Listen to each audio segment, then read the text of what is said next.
This particular problem here is chapter 5, section 2, problem 18. You want to know what is the probability of drawing a 2, a 4, or a 6. What is the probability of drawing the complement of the event? So in the beginning here, I should show this. I'll show this now. The probability of drawing a 2, a 4, or 6 would be the sum of the probabilities minus if they could have subtracting off any duplicates if they could happen in the same time.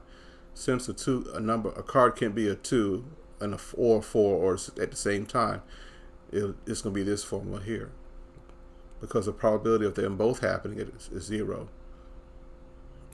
Okay. So in the beginning, probability that a number is going to be a 2. How many 2s are there in the deck?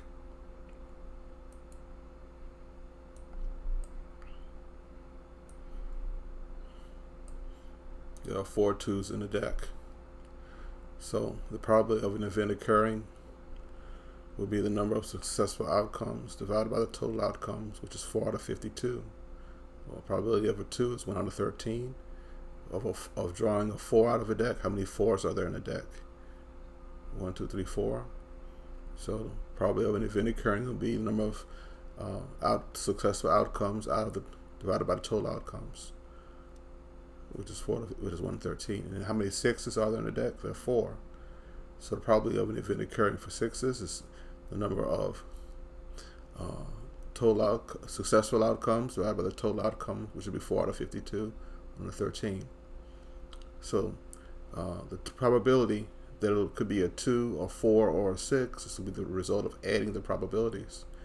In this case, it's 3 out of 13.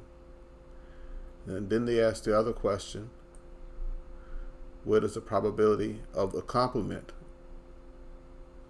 of the event, so that it's not a 2 or a 4 or a 16.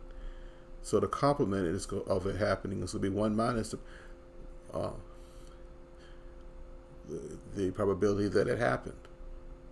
So the probability that it happened is going to be 3 out of 13. So 1 minus 3 out of 13 is 10 out of 13. So the complement is 10 out of 13.